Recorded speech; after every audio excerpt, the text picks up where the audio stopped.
Prédation, pédophilie, viol, l'Église catholique, première religion au monde, n'en finit pas de choquer l'opinion publique.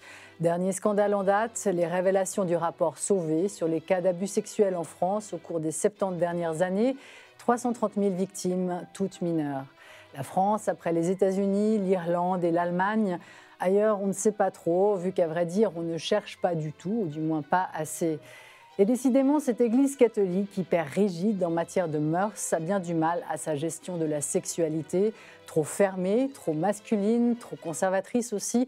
Beaucoup en appellent aujourd'hui à la réforme de ce système patriarcal, vu comme archaïque et parfois criminel.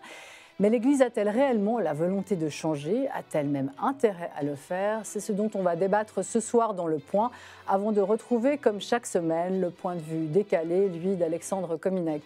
Bienvenue à vous toutes et tous sur L'Aimant Bleu.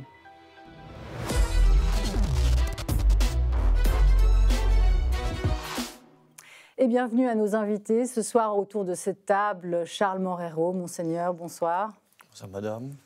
Merci beaucoup d'être parmi nous. Je tiens à souligner que vous avez accepté immédiatement notre invitation quand je vous ai contacté il y a 10 jours.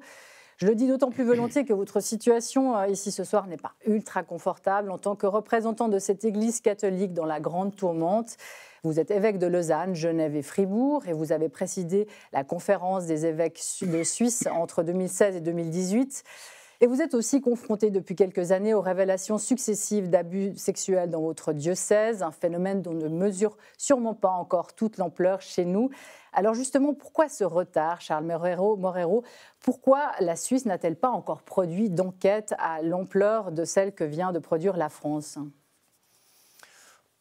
De cette ampleur, non. Il y a eu d'ailleurs, le président du groupe SAPEC vous dira que le groupe SAPEC le demande depuis longtemps. On présentera après. Il demande, excusez mon problème de chronologie, mais il se trouve que je le sais.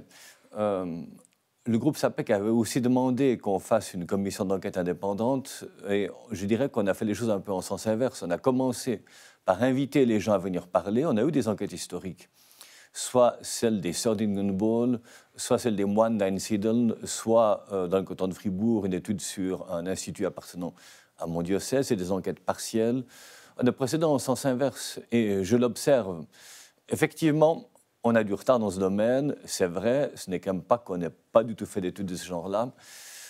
Il se trouve que des Français sont aussi venus chez nous, elle va arriver, des Français sont aussi venus chez nous en disant, quand on essaie de parler, on nous dit qu'on va entrer dans une étude, mais nous, on aimerait être reçus comme victimes. Ce n'est pas un reproche, je dis simplement, faire les choses dans les deux sens, il faut faire les deux. Cette étude, et de fait, on a reçu des victimes. Cette étude, oui, elle va arriver. J'espère qu'on la fera assez vite et assez bien. On est dans une phase préliminaire pour l'instant. Préliminaire déjà commencé. Mais donc, on doit s'attendre à avoir une étude qui arrivera dans combien de temps, combien d'années ? Ça dépendra de la rapidité de ceux qui la feront. On ne veut pas leur dicter le rythme. On espère que ça n'aille pas trop lentement, mais on ne peut pas non plus leur dire dépêchez-vous, comme si on voulait le bâcler. Je ne suis pas spécialiste de sociologie, il y en a d'autres ici. Je crois qu'il faut le faire bien et je m'attends évidemment à ce que ça ressemble malheureusement à ce qu'on a vu ailleurs, avec des spécificités locales que je ne connais pas à l'avance. Alors en attendant, je vais présenter le reste de nos invités. Philippe Val, bonsoir, notre super débatteur ici chaque semaine. Philippe Val, ce soir on va insister sur vos anciennes fonctions à la tête de Charlie Hebdo durant 17 ans, un journal connu pour son anticléricalisme, Charlie qui croquait du curé avant de s'attaquer à l'islamisme. C'est d'ailleurs sous votre direction que le journal avait republié en 2006 les fameuses caricatures de Mahomet, qui ont valu, in fine, la mort de vos ex-confrères, du moins pour la plupart, en 2015. Et vous-même, vous vivez, Philippe, depuis 15 ans sous protection policière. Alors, est-ce que c'est moins dangereux de s'attaquer à l'Église catholique qu'à l'islam ? Pour dire la vérité, j'ai été agressé physiquement une première fois par des intégristes catholiques dans les années 90. Mais généralement, les conflits qu'on a pu avoir avec les intégristes catholiques, et non pas avec l'Église catholique, qui est étaient plutôt tranquilles, et se sont réglés au tribunal. Nous avons eu beaucoup de procès, mais peut-être une vingtaine. Mais évidemment, l'intégrité physique n'a jamais été vraiment menacée, sauf une fois en ce qui me concerne. En revanche, si nous faisons le compte des dessins ou des caricatures qui se moquent de la religion, pour ce qui concerne le christianisme et les catholiques, ça doit être 95% et 5% pour l'islam. En revanche, les caricatures qui concernent l'islam ont provoqué un nombre de morts considérable. Et chez nous, dans notre équipe, la moitié, et à travers le monde. Donc il est beaucoup plus dangereux aujourd'hui de s'attaquer à l'islam que de s'attaquer au christianisme. C'est une évidence. C'est une évidence. Tout simplement parce que le christianisme, c'est largement sécularisé, intégré dans la société, admis la liberté d'expression, le droit au blasphème. Ça fait partie des lois des pays dans lesquels le christianisme est séculaire. Donc, il a accompagné, avec plus ou moins de bonne volonté, mais il a accompagné cette révolution, ce qui n'est évidemment pas le cas de l'islam. On y reviendra peut-être ensuite. Jocelyn Tricou, bonsoir, merci d'être parmi nous. Vous êtes sociologue, spécialiste des questions de genre, tout particulièrement pour l'Église catholique. Vous enseignez d'ailleurs à l'Université de Lausanne actuellement. Vous êtes vous-même ex-religieux. Vous avez publié L'an passé des soutanes et des hommes, une enquête sur la masculinité des prêtres catholiques. C'était votre thèse passionnante. Et vous avez participé avec l'Institut INSERM à la grande enquête française dont on a parlé justement, ce fameux rapport Sauvé. Est-ce que vous vous attendiez à trouver ce que vous avez trouvé ? Jocelyn Tricou. C'est compliqué cette question parce que nous avons les chiffres depuis des mois puisqu'on les a produits. Oui et non. Oui, parce que ça fait quand même 8 ans que je travaille sur l'Église catholique en tant que sociologue, que je connaissais ce catholicisme de l'intérieur aussi avant en tant qu'acteur social. Le sociologue peut être aussi un acteur social. Et non, parce qu'effectivement, on est toujours quand même étonné de l'ampleur et du déni. Et en un sens, le choc des catholiques, il est à la hauteur du déni qu'ils ont opposé à ce problème qu'on expose, nous, scientifiques notamment, mais pas seulement. Les victimes pointent du doigt cette réalité depuis des années sans être forcément toujours écoutées. Donc voilà, oui et non. Et c'est la réponse que je peux vous donner tout de suite. Après, on peut aussi creuser ces chiffres, essayer de les comprendre, essayer de comprendre ce qui se joue derrière ce déni, mais voilà. Alors, ça sera au cœur, évidemment, de notre débat ce soir. Et je passe effectivement à vous, Jacques Nuefer.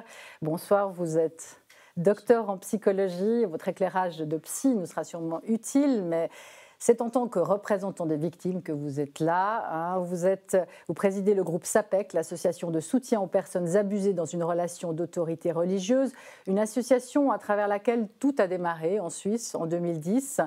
Et vous-même, Jacques Nuefer, vous avez été victime, enfant, d'un prêtre abuseur. Alors, qu'est-ce qu'il faut penser aujourd'hui en Suisse du traitement de cas comme le vôtre ? Actuellement, toute personne a la possibilité de se présenter à une commission de conciliation, une commission indépendante comme la CECAR et même dans un autre office. Donc actuellement, vraiment, c'est un appel que je relance aux personnes victimes de sortir du silence parce que vraiment c'est important aussi bien pour elles que pour l'Église. Donc la situation en Suisse, de ce point de vue-là et du point de vue de la réparation aussi, est donc bien à l'avance par rapport à la France. Mais effectivement, au niveau de la recherche, ça a été très long jusqu'à ce que les choses se précisent et j'attendais pour décembre une conférence de presse devant expliciter quelle va être cette recherche. Et donc effectivement, notre groupe est très en attente et a transmis un certain nombre d'attentes par rapport à la qualité de cette recherche, qui est des personnes spécialistes romans, d'accord, de l'Institut de criminologie aussi, et donc des personnes de tout milieu. Là, on entend de voir qui seront les chercheurs et quel est le contenu qui a été fixé. Alors, je finis ce tour de table par vous, Jörg Stolz. Bonsoir. Bonsoir. Vous êtes professeur de sociologie des religions aussi à l'Université de Lausanne. On voit d'ailleurs s'afficher à l'écran votre dernier ouvrage, Religion et spiritualité à l'heure de l'ego. Et vous maîtrisez bien, vous, ces enjeux auxquels sont confrontés aujourd'hui, notamment le catholicisme, pour survivre dans ce monde moderne. Donc vous êtes là pour nous aider, on l'espère, à mieux cerner ce qui peut réellement ou pas changer aujourd'hui dans la matrice catholique. Un peu de distance, et ça tombe bien parce que vous êtes vous-même protestant, Jörg Stolz. C'est vrai. Protestant libéral, enfin c'est très libéral, je dirais. Très libéral. Et donc on va commencer ce débat, enfin, en écoutant la réaction du pape François après la parution du rapport Sauvé sur les cas d'abus dans l'Église française. C'était le 6 octobre. Sorelle e fratelli, ieri la conferenza episcopale e la conferenza dei religiosi e delle religiose francesi hanno ricevuto il rapporto della Commissione indipendente sugli abusi sessuali nella Chiesa, incaricata di valutare l'ampiezza del fenomeno delle aggressioni e delle violenze sessuali compiute su minori dal 1950 in poi. Desidero esprimere alle vittime la mia tristezza, il mio dolore per i traumi che hanno subito e anche la mia vergogna, la nostra vergogna, la mia vergogna, per la troppo lunga incapacità della Chiesa. Le pape qui exprime sa honte invite les catholiques français à prendre leurs responsabilités. Est-ce que c'est suffisant comme réaction, selon vous, Charles Moreiro ? Non, c'est une étape, manifestement. Il faut prendre conscience du drame subi par les victimes et les mettre au centre. C'est ce qu'il a dit. Ce dont j'ai pu prendre conscience moi-même, finalement, en rencontrant des victimes. Et ensuite, bien sûr qu'il faut prévenir, guérir dans la mesure où on peut, mais surtout éviter que ça continue. Je dirais, on essaie de le faire. Nous avons depuis des années des processus de prévention avec des spécialistes externes à l'Église. Il s'agit d'éviter que ça continue et de regarder les causes. Ces études servent à trouver les causes. Par exemple, l'exaltation que quelqu'un peut ressentir par rapport au fait d'être prêtre, c'est quelque chose d'assez systémique. Et il est clair qu'on risque avec ça, à travers aussi le regard des autres d'ailleurs, d'avoir l'impression qu'on n'est pas soumis à la même morale que celle qu'on prêche pour les autres. Là, il y a un problème systémique. Si on parle de honte, elle est vraie, d'accueil des personnes qui souffrent d'abord, et ensuite, si on veut être honnête avec, il faut essayer de comprendre pour faire quelque chose, pour éviter au maximum que ça continue.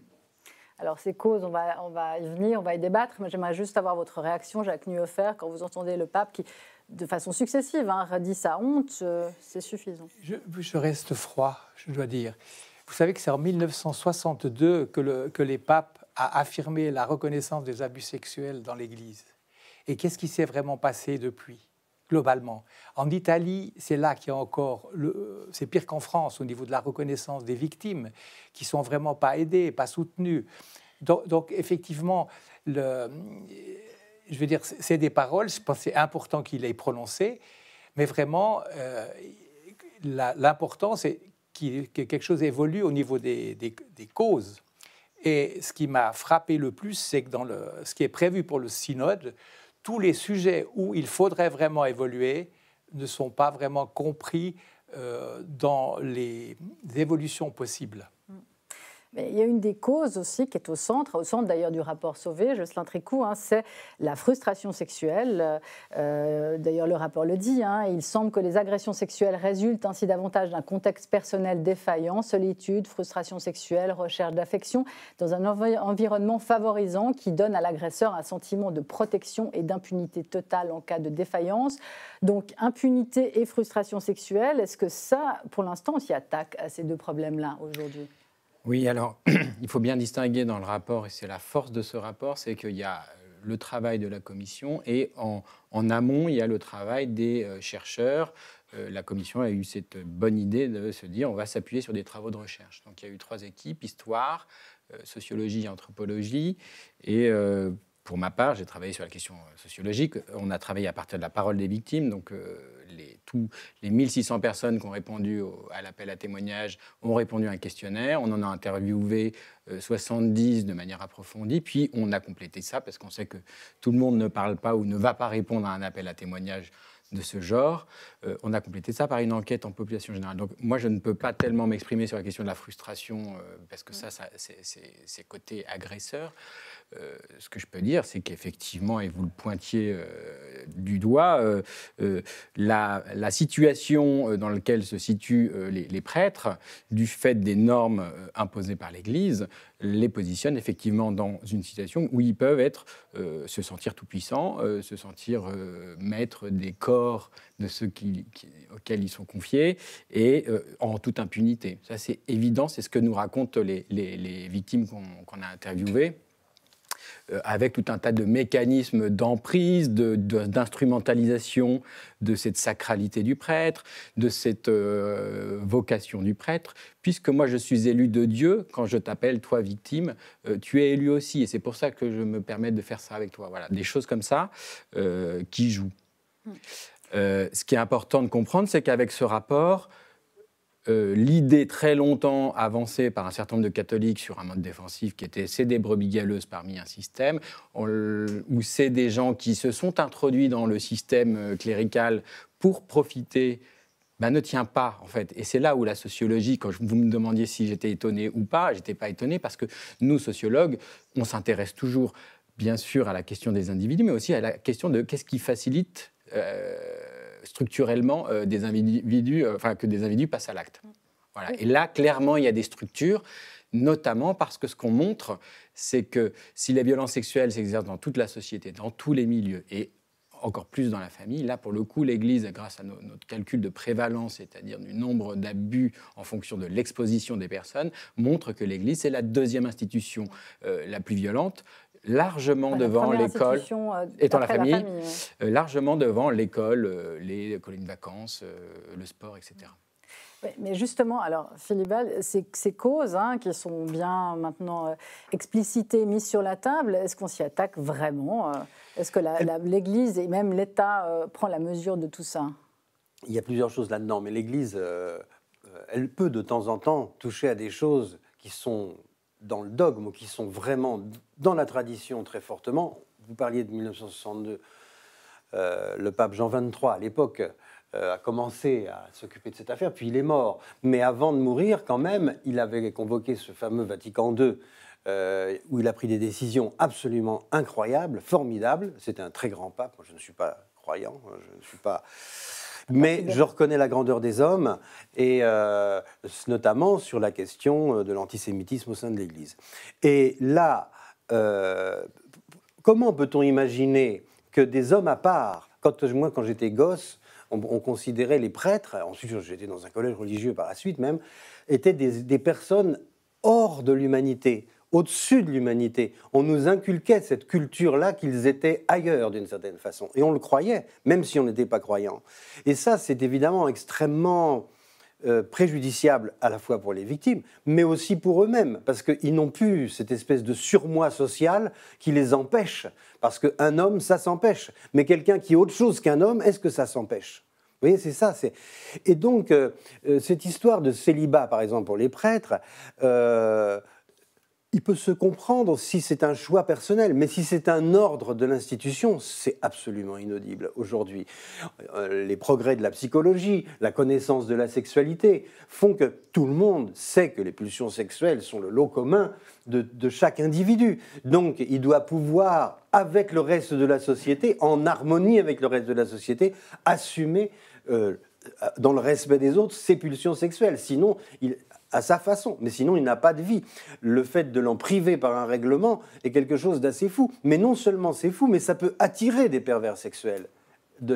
Une telle institution peut aussi attirer les pervers sexuels comme un refuge. Quelqu'un qui est incapable d'assumer sa sexualité dans une vie normale va aller dans une vie religieuse aussi. Donc c'est un aimant à problème.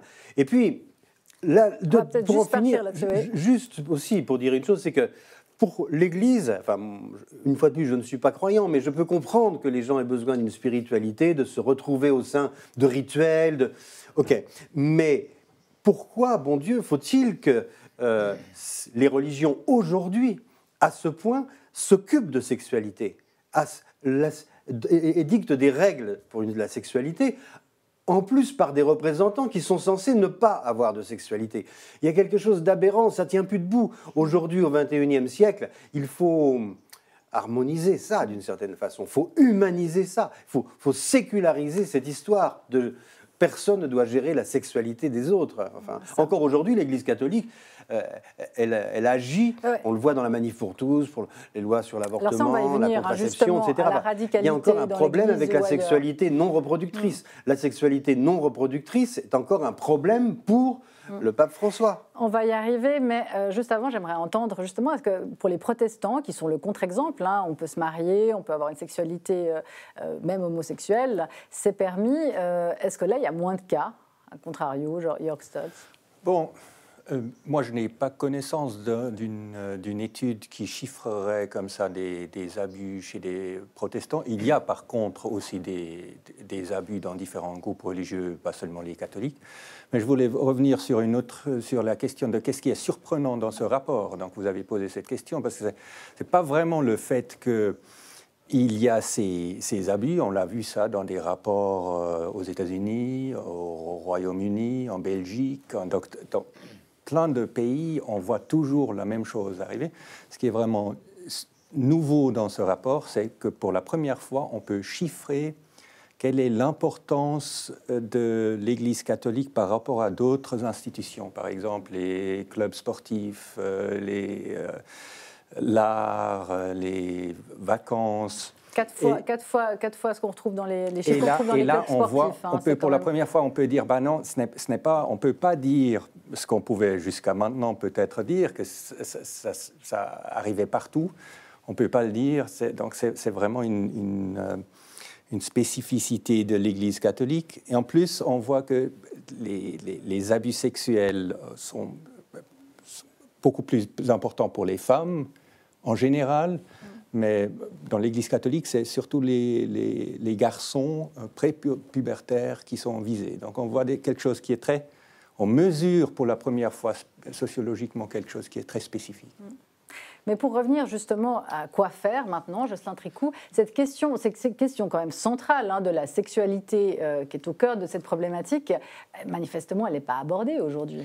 Oui, alors, c'est une question que j'ai travaillée à la fois dans la thèse et que dans l'ouvrage que vous avez cité, Des soutanes et des hommes, du point de vue des prêtres, et que finalement, à travers la parole des victimes, j'ai travaillé pendant 2 ans pour cette commission. Peut-être revenir sur cette articulation un peu compliquée parce que, effectivement, 80% des victimes dans l'Église sont des garçons et pas des filles, contrairement à ce qui se passe dans le reste de la société et notamment dans les familles. Et ça pourrait conforter une confusion qui est d'ailleurs entretenue en partie au sein du catholicisme entre pédocriminalité et homosexualité. Et, de fait, 80% des victimes sont des garçons, des jeunes garçons, voilà. Et 50% des criminels, entre guillemets, ou par entre guillemets, se déclarent homosexuels. Alors, néanmoins, ce qu'on montre dans notre enquête avec mes collègues Nathalie Bajos et Julien Ancian et Axel Valandru, c'est que la part des victimes filles augmente avec le temps. Or, on sait que, historiquement, les activités ecclésiales ont été en non-mixité pendant très longtemps, que l'Église a surtout tenu, les prêtres ont surtout tenu des établissements scolaires, notamment fermés, ce qui favorise fortement les violences, internats, petits séminaires en vue de la vocation, etc., jusqu'au milieu des années 70, puis se fait la mixité, etc. Donc c'est bien la preuve que quand les filles, j'allais dire, sont disponibles, et c'est très moche, mais c'est comme ça, alors les prêtres s'attaquent aussi aux filles. C'est juste un effet d'aubaine, en fait. C'est un effet d'aubaine. Deuxième manière de le montrer, c'est qu'on a essayé de caractériser les logiques sociales dans chaque contexte, et c'est pas la même chose quand un prêtre s'attaque à des enfants dans un internat que quand il est un ami de la famille, par exemple, et qui s'attaque aux enfants dans la famille ou à la paroisse. Et de fait, bien sûr, dans l'école, le chiffre est énorme. Je crois que c'est 80 de mémoire. Hein, pourtant, j'ai travaillé dessus, mais je crois que c'est 90% des garçons dans l'école. Dès qu'on vient dans la paroisse où il y a aussi des filles, l'équilibre se refait. Donc attention à ne pas mélanger homosexualité et à tirer à boulet rouge sur l'homosexualité, d'autant plus que ça arrange, en un sens, l'institution qui a par ailleurs un discours homophobe, l'effet d'opportunité est bien supérieur à un effet éventuel d'orientation sexuelle, si tant est que, quand on s'attaque à des enfants prépubères, il y a une orientation sexuelle. Oui, mais sur l'homosexualité, le lien entre homosexualité, justement, le fait que, précisément, il y a un discours aussi homophobe. Hein, bien sûr. Vous dites une homophobie agressive, vous le citez. Oui, c'est ce que je dis dans l'ouvrage. Oui. Et en même temps, manifestement, une très grande proportion d'homosexuels dans l'Église. Est-ce que ça ne crée pas, comme la frustration aussi, des problèmes? Alors, ça crée un lien indirect. C'est-à-dire que le lien de causalité, ce n'est pas que c'est les homosexuels qui s'attaquent plus que les hétérosexuels aux enfants. Ça crée par contre une difficulté au regard des exigences de l'Église et au regard des attentes des fidèles à dire simplement, à assumer et verbalement sa propre sexualité. Et du coup, et surtout que l'Église a tendance, en tout cas jusque-là, mettait sur le même plan moral et la pédocriminalité et l'homosexualité, et d'ailleurs la zoophilie. C'était les trois crimes suprêmes dans les textes qui permettaient de condamner la pédocriminalité. Et donc, si vous voulez, des prêtres qui se sentent en faute vis-à-vis de leur institution au titre de leur homosexualité, pratiquée ou pas, sont du coup en difficulté pour dénoncer une autre pratique sexuelle, mais qui, pour le coup, est de l'ordre du crime, qui est la pédocriminalité. Et donc, tout le monde se voile un peu la face, et évidemment, ça participe au silence collectif. Néanmoins, et ça c'est important de le dire, un certain nombre de lanceurs d'alerte au sein de l'Église, quand ils étaient clercs, sont aussi des militants pour une meilleure tolérance à l'égard des personnes homosexuelles. Ce qui est intéressant, mais là aussi, ils sont en porte-à-faux vis-à-vis de leur institution et vis-à-vis de tout un courant conservateur qui aujourd'hui est, si vous voulez, le bassin de recrutement des prêtres, en tout cas en France, pour la Suisse, je ne m'exprimerai pas, je ne sais pas, et qui aussi défavorise leur prise de parole. Néanmoins, en Suisse, vous avez par exemple Philippe Lefebvre, prêtre dominicain à Fribourg, qui avait dénoncé Tony Anatrella il y a une dizaine d'années et qui s'est fait largement menacé par tout le courant de la Manif pour tous, parce que Tony Anatrella était un des grands porte-parole d'abord anti-homosexualité au sein de l'Église catholique de France, puis il a été au Vatican en tant que consulteur, et qu'il est celui qui a notamment favorisé le discours anti-genre et anti-études de genre porté par le Vatican. Alors justement, le conservatisme et la réponse de l'Église, ça sera l'objet de notre deuxième partie de débat. On fait une courte pause et on se retrouve dans quelques instants.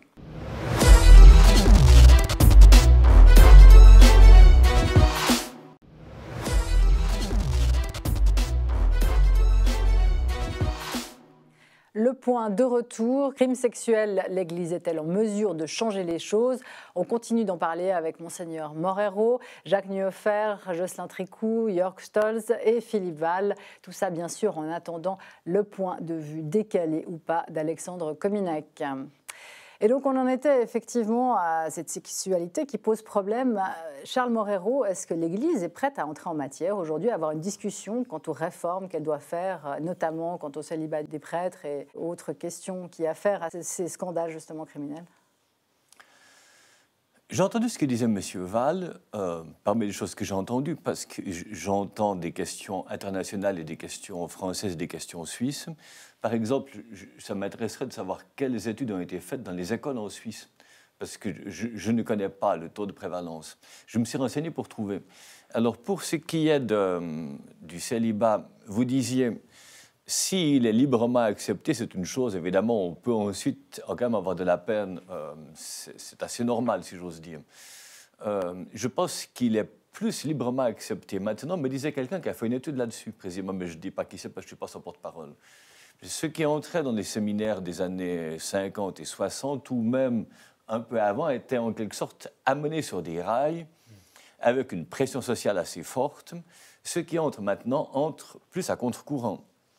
Donc, en fait, ça doit provenir d'un choix assez conscient, mais ce contre-courant peut être variable aussi. C'est peut-être une opposition à la société, il y a un peu de ça, mais en tout cas, des gens qui seraient purement en Suisse, ou en France aussi, je pense, je ne parle pas d'autres pays, où l'Église a une place plus forte maintenant, en fait, ils ne se sentent pas tellement forcés, ce serait plus facile pour eux de faire autre chose. J'espère que ça peut aider, vraiment. Mais ces gens ça qui ne résout rentrent, pas justement, tout, est-ce qu'ils sont justement prêts aux réformes ou au contraire, c'est des gens plutôt très conservateurs, ce que vous observez, vous?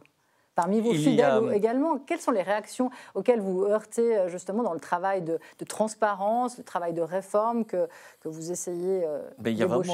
Il y a des points de vue en partie contradictoires et une des difficultés que je vois moi-même, mais que le pape doit avoir encore bien plus au niveau de l'Église universelle, c'est que les attentes sont variées. Donc il faut essayer de tenir l'unité, même en essayant de changer une situation qui connaît des abus, entre des gens dont les attentes sont strictement opposés.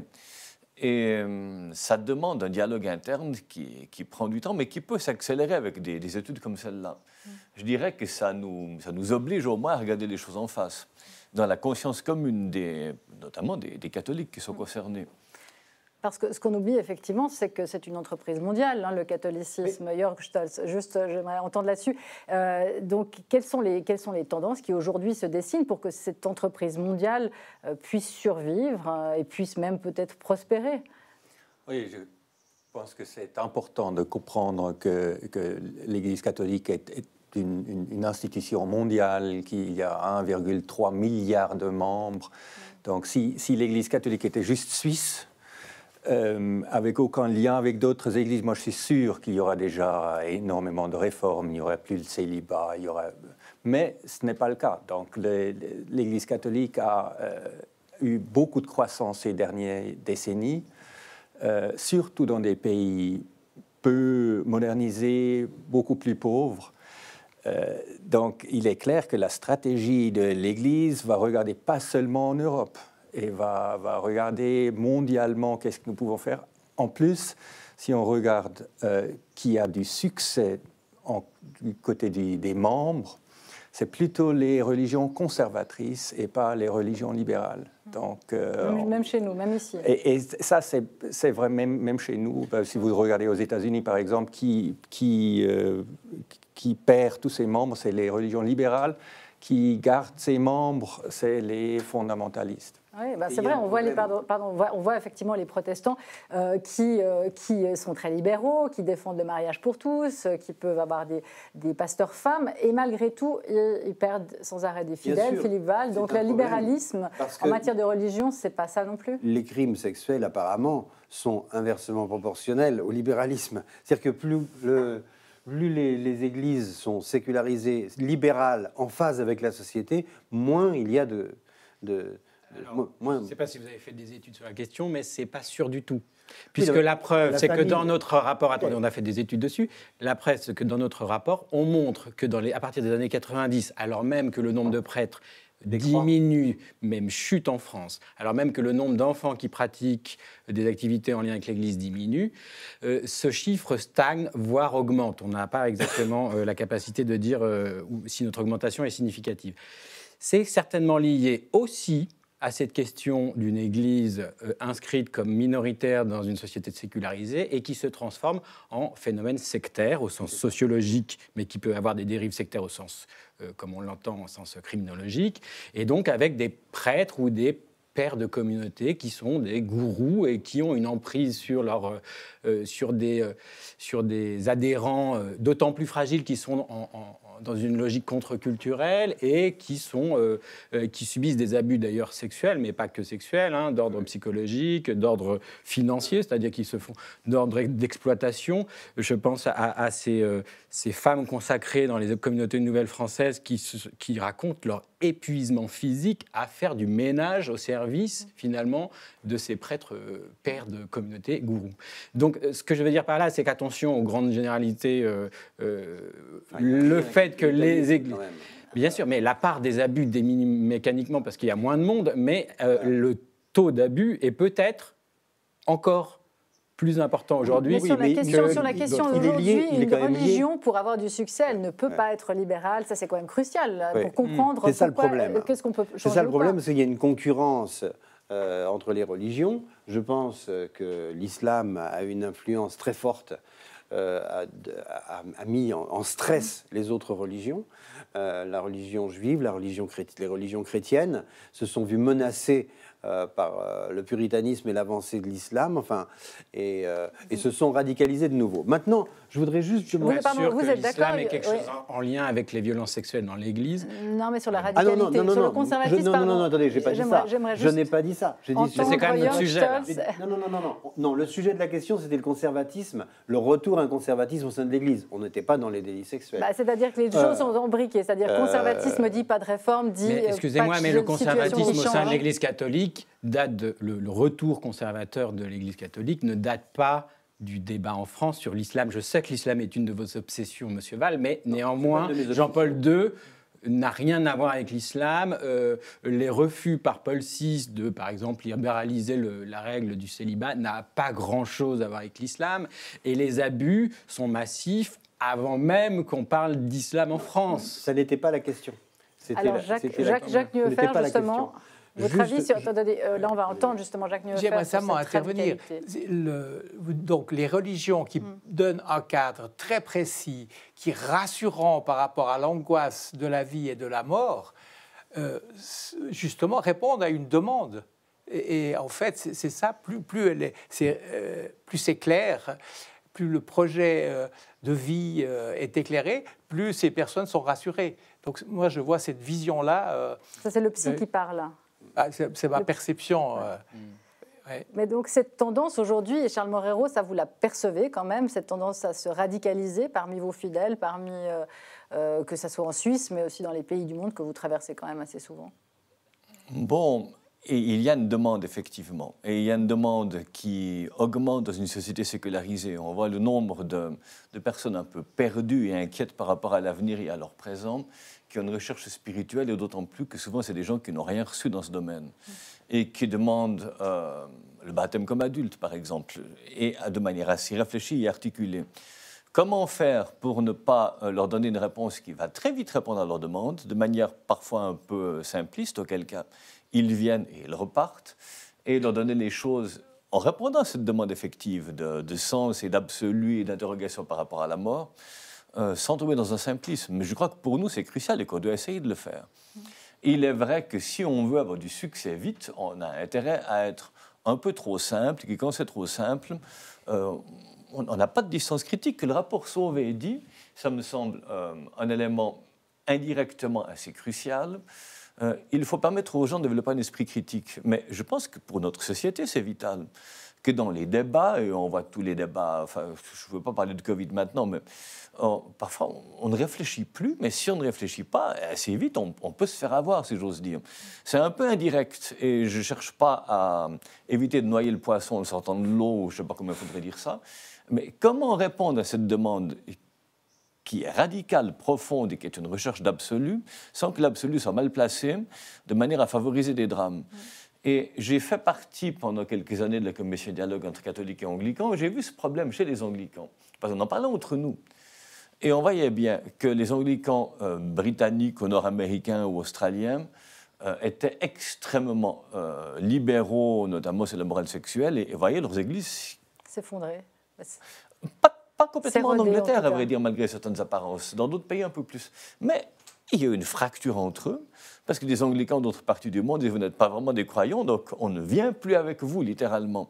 Comment est-ce que nous pouvons tenir ensemble ces deux réalités pour l'ensemble de la vie de l'Église, c'est assez crucial de pouvoir réfléchir aux questions de la société de l'époque, comme à chaque moment. Comment est-ce qu'on fait, on arrive à avoir des structures qui soient saines, avec ce qui est dénoncé, et qu'on ne reproduise pas à l'infini ces problèmes justement de crimes sexuels, et en même temps tenir compte de l'électorat, si j'ai envie de parler comme ça, de l'électorat qui, lui, réclame voilà, que rien ne bouge. Merci de bien poser la question. J'espère que les chocs que nous prenons, d'abord, nous ne sommes pas nous les victimes, mais dans un deuxième temps, ça nous arrive quand même, que ces chocs que nous prenons nous aident à réfléchir. On est dans une époque de changement extrêmement profond dans beaucoup de domaines. Ce n'est pas la première fois que ça arrive dans l'histoire de l'Église. Et chaque fois, ça nous oblige à réfléchir. Et là, on n'est pas au bout. Jörg Stoll, justement, là-dessus, comment est-ce qu'on articule les deux, Je pense quand ces deux même contradictions? qu'on peut être une religion conservatrice et en même temps éviter des choses comme les abus sexuels. Donc, ce qui me paraît bien dans le rapport... Mais comment, si on conserve justement tout ce qui est en l'état et qui apparemment dysfonctionne, mène aussi à des dysfonctionnements, on arrive à améliorer la situation? Ce qu'on trouve dans le rapport, c'est qu'ils disent les règles du jeu dans l'Église catholique, le droit canonique, ne sont pas du tout adaptés à ce cas de figure des abus sexuels. Donc, ils n'ont même pas de mots pour dire ce que c'est. Et ensuite, quand c'est traité sans vraiment regarder les victimes. On part du présupposé que quand il y a confession, on a parlé avec la personne, les choses seront bonnes. On mute la personne. Donc, toutes les règles du jeu ne fonctionnent pas. Donc, c'est là où il faudrait vraiment changer aussi bien les règles que la culture. Je suis vraiment d'accord avec ça. Et c'est criant quand on voit le pape François, tel qu'on l'a vu tout à l'heure. Il a dit, moi, je suis comme vous, ça me laisse de glace quand je le vois. Et ça me laisse glacé, parce qu'il ne propose rien. Il dit, j'ai honte, c'est pas bien ce qu'on a fait, c'est l'heure de la honte pour l'Église. Et alors, tu fais quoi? Qu'est-ce qu'il fait? Il ne propose aucune structure de fond, aucune réforme. Il n'a aucune parole, même de projet de réformateur. Alors, moi, je voudrais juste dire un mot sur la confession, parce que c'est au cœur aussi du problème, la confession. Je crois que c'est le canon, j'ai lu 993 de l'Église, la confession, si jamais un prêtre trahit le secret de la confession, il est excommunié. C'est la pire des punitions. Ça ne tient pas debout aujourd'hui. Bon, là, c'est apparemment en train de changer un peu. Oui, il va falloir, parce que c'est au cœur même de la séparation, on pourrait dire, de l'Église et de l'État. Le prêtre, il est un citoyen. Il est prêtre, il est fidèle à son dogme, à son église, etc., à son Dieu, à ses rituels. Mais il est d'abord un citoyen de la collectivité et il doit rendre des comptes quand une personne, et ça aussi c'est inclus dans le secret professionnel, quand une personne est menacée et qu'elle n'est pas en capacité de se défendre parce que c'est un enfant ou une personne handicapée ou une personne faible, il doit dénoncer. C'est un devoir de protection de personnes en danger. Comment on peut encore arguer du secret de la confession dans ce cas précis? C'est juste impossible. Il faut absolument un divorce. C'est tout à fait nécessaire. On ne peut plus supporter des choses pareilles. Mais bon, là, il y a eu une remise à jour. Je crois que la confession, pour l'instant, c'est en train d'être remis en question. Mais précisément sur les autres points. Je voudrais revenir sur, et je suis tout à fait d'accord avec mon collègue de l'UNIL, sur la question du conservatisme. Attention, les violences sexuelles dans l'Église ne concernent pas que le courant conservateur. C'est des raisons au-delà des idéologies ou des modes, parce qu'il y a aussi des modes pastorales dans l'Église. Oui, mais le courant conservateur conserve en l'état un cadre qui lui pose problème. C'est ce que je voulais dire. Pour observer, en tant que sociologue, aussi la réception, alors c'est extrêmement récent, la réception du rapport, ce que je vois, c'est que des conservateurs, des laïcs conservateurs, sont en train de se rebeller, c'est-à-dire se constituer aussi en société civile, dans le catholicisme français, je parle, et de réclamer, un peu comme sur le mode des standards de la démocratie, des comptes à l'égard de leurs supérieurs. Et c'est extrêmement intéressant de voir ces conservateurs qui pouvaient cornériser ou ringardiser un certain nombre de combats portés par les progressistes vieillissants de l'époque, autour effectivement de la question de la place des femmes, qui à mon avis est extrêmement centrale dans ces questions de violence sexuelle, autour de la question de la parole des laïcs, du partage du pouvoir, alors qu'aujourd'hui le pouvoir il est dans les mains et totalement concentré dans les mains des clercs. Je rappelle que l'évêque, dans son diocèse, a le pouvoir judiciaire, exécutif et législatif. L'Église, à ce titre, enfreint toutes les règles de ce que pourrait être un gouvernement avec des contre-pouvoirs. Et ce n'est pas étonnant que des gens qui ont tout pouvoir abusent de ce pouvoir. Surtout quand ce pouvoir est euphémisé sous couvert de « je suis au service des petits, des femmes, des handicapés, etc., qui est le discours ecclésial. Ok, mais pour le diagnostic, ça c'est sûr, il y a tout ce que vous venez d'énumérer. Non, mais c'est important de dire que ce ne soit pas que les conservateurs qui... Le problème, mais ils sont en train d'interroger tout ça. Ils empêchent justement qu'on aille vers une évolution de tout ce que vous venez de dénoncer. Oui, mais ils ne sont pas figés. Peut-être qu'il faut une critique des textes. Par exemple, je veux juste dire une chose, une critique des textes. Nous, je me souviens quand j'étais en pension, il s'était passé des choses, je ne sais plus quoi, enfin bref. Et on a été rassemblés dans la cour, nous les 6e, et l'aumônier nous a dit, vous devez obéir parce que tout ordre vient de Dieu. Tout ordre vient de Dieu. On ne peut plus dire des choses comme ça aujourd'hui. Parce que quelqu'un qui a autorité pour dire tout ordre vient de Dieu, il peut tout se permettre. Il y a des choses... Mais ça, c'est le principe d'une religion, non? De croire que tout vient de Dieu. Ou bien non, tout ordre. C'est-à-dire que vous vous rendez compte, le pouvoir qu'a la personne qui dit ça, c'est des choses que l'Église doit pouvoir modifier, amender. On doit pouvoir rendre à la raison ce qui lui revient. Vous voyez, l'Église peut très bien exister sans des affirmations pareilles. Vous voyez, on peut critiquer le texte de saint Paul. C'est la critique des textes canoniques qui fait aussi l'évolution d'une Église. Enfin. Charles Moreau, vous êtes d'accord avec ça? Le problème, ce n'est pas Dieu, si j'ose dire, je pense que c'est nous. Et il y a un rapport assez direct entre l'abus de conscience et les abus sexuels, même si c'est deux choses distinctes. Le fait de pouvoir s'imposer à la conscience de l'autre et lui suggérer que s'il, lui-même ou la famille, on voit les enfants qui disaient ma mère m'a giflé parce que je critiquais un prêtre. Donc, en conscience, si en conscience on ne peut pas faire ça, on a un vrai problème. Et on voit, vous citiez ces femmes qui doivent faire le ménage un peu comme des esclaves. Ça correspond un petit peu au même cas de figure. Et je me souviens, nous avons eu dans mon diocèse des rencontres avec les personnes qui travaillent pour l'Église, réparties en 5 groupes, pour parler des abus sexuels. Et les gens pouvaient dire aussi ce qu'ils en pensaient, comment ils le ressentaient, outre qu'ils ont une formation par une instance indépendante pour les aider à voir. Et je me souviens qu'une des plus jeunes laïques qui était au début de sa formation, parlant dans ce contexte-là, en l'occurrence à Lausanne, mais peu importe où, a dit: nous devons nous demander si dans notre relation d'accompagnement spirituel avec quelqu'un d'autre, nous cherchons sa liberté. Et je lui ai dit, c'est une des choses les plus profondes que j'ai entendues. Je lui ai cité John Henry Newman, qui disait un peu la même chose au milieu du 19e siècle, quand il s'y dirigeait vers l'Église catholique et que les jeunes anglicans voulaient le suivre. Il disait, c'est mon parcours, je n'ai pas le droit de vous l'imposer. Et je me dis, c'est assez profond. Et là derrière, en fait, est-ce que je cherche le bonheur et la liberté de l'autre, ou est-ce qu'à travers lui, je pense qu'il doit devenir ma copie ou ma chose? Il y a quelque chose de profond là derrière. Vous pensez que je ne suis pas Dieu? L'autre doit pouvoir... si j'ose dire, je n'ai pas été une vocation forcée, un peu le contraire. Quand j'ai dit à mes parents que je pensais devenir prêtre, mon père m'a dit, je n'aurais pas souhaité ça pour toi, mais tu dois vivre ta vie et pas la mienne. C'est ce que je souhaite.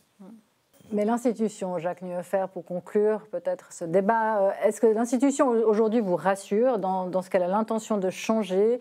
Est-ce que justement ça va sur la bonne voie ou au contraire, on ne touche rien? On a travaillé au niveau du séminaire. Et là, la grosse question, c'est de savoir effectivement le fait que le prêtre est sur un piédestal sacralisé, quel rôle ça joue, cette image de bientôt avoir cette fonction-là auprès des séminaristes. Et on a travaillé, on a fait, on a même envoyé au pape des propositions pour la formation des séminaristes.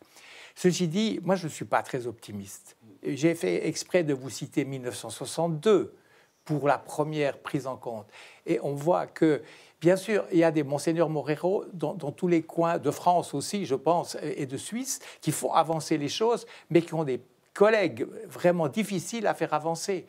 Et le fait que le problème de la confession, du célibat, de l'obéissance, de l'autorité, l'absence des femmes dans l'organisation, tout ça fait que j'ai pas d'espoir que ça bouge beaucoup, puisque lorsque quelqu'un a commandé le futur synode, tous ces points, il a laissé entendre que ça ne sera pas vraiment abordé. Donc, je suis plutôt pessimiste. Ce sera notre conclusion, hein, vous, représentants des victimes et anciennes victimes vous-même, notre conclusion à ce débat ce soir sur est-ce que l'Église peut ou va et veut faire quelque chose par rapport à ces crimes sexuels. Et on entend maintenant la chronique décalée, le regard d'Alexandre Kominek qui va rentrer. Bonsoir. Bonsoir. Bonsoir. Merci de m'accueillir dans ce climat un peu tendu. Alors vraiment, déjà pour vous dire, je suis hyper content d'être là ce soir sur ce plateau pour parler de pédophilie dans une émission qui s'appelle Le Point G. Bon, comme tu l'as dit, Laetitia, c'est terrible. Il y a en 70 ans plus de 330 000 victimes. 330 000 victimes. Ça veut dire que tout Genève s'est fait violer par un prêtre. Ouais, c'est horrible. Mais ce qui me fait plaisir, c'est de me dire qu'il y a forcément des frontaliers dans le lot. Et ouais, les frouzes, hein, vous avez cru que vous alliez gagner un triple SMIC sans passer à la casserole? Bref, quand j'ai demandé le thème cette semaine, on m'a dit « L'Église et la pédophilie, amuse-toi ». Ouais, parce que les cathos aujourd'hui, c'est la seule religion sur laquelle tu peux te permettre de faire des blagues tranquille. Qu'est-ce qui peut m'arriver au pire, hein? Être poursuivi par un gang de seniors en chaussures orthopédiques? Suffit de prendre une batte de baseball et tu fais un remake de série américaine. Et j'ai déjà le titre, Walking Presque Dead. Qu'est-ce qui peut m'arriver franchement face à un prêtre? Bon, c'est vrai que si je me rase de haut en bas, je fais beaucoup plus jeune.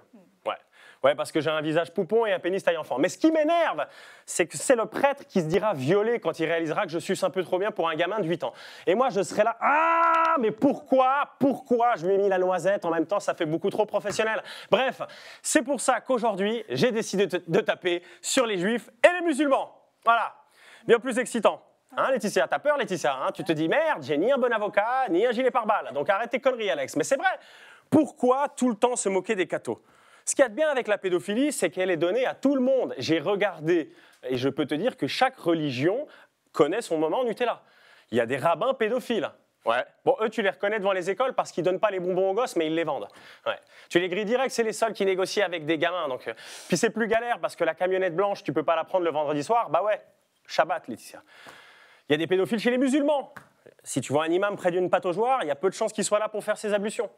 Il y a des pays dans lesquels ils se marient avec des mineurs. Mais bon, heureusement, la police intervient. Ouais. Mais pour dire félicitations, hein. Les bouddhistes, j'allais les oublier, les bouddhistes, il y a des moines qui ont atteint le nirvana en déchirant les chagrins de certains gamins. Vraiment, il y a tout le monde qui y trouve son compte. Moi, ce qui est fou dans ces histoires de pédophilie, c'est le secret de la confession. Tu apprends des trucs trop graves, mais tu dois rien dire. Imagine un truc pareil, genre, ta femme, elle a le cancer, mais le médecin, il te lâche un tête, et je ne dirai rien. Voilà. Soyez juste pas trop surpris si elle a les yeux qui deviennent jaunes et qu'elle perd 40 kilos d'ici novembre. C'est dingue, demain tu fais un braquage, mais prends 2 prêtres avec toi, tu es sûr que personne va te balancer. Tous les meurtres non élucidés, ça se trouve, c'est eux qui ont la... Xavier Dupont de Ligonnès, ben, ça se trouve, tous les jours il prend l'apéro avec des prêtres. Mais bon, comme il leur a dit, j'ai tué ma femme, mes enfants et mes 2 labradors, hein, faut t'avouer à moitié pardonné. Bref, moi je dis, pour au moins de pédophilie, faudrait peut-être intégrer plus de femmes dans la religion. Voilà. Et puis, je sais pas, les gars, si vous avez déjà mis un pied dans un salon de coiffure pour nana, c'est un confessionnal avec des bigoudis. Donc, en plus de sauver des gosses, elles se feront un plaisir de balancer ce que Jésus a dit à Simon et de répéter sans cesse à quel point Judas était une grosse merde. Et pensons à leur enlever le vœu de célibat. Laissons les religieux et les religieuses ken entre eux. En plus, vu que Jésus est parmi eux, ils se feront des plans à 3. Laetitia, c'est génial. Je pense même à une reconversion. Merci beaucoup Alexandre et merci à tous nos invités ce soir. Le point, c'est terminé. On se retrouve la semaine prochaine. En attendant, bonne semaine. Bye bye.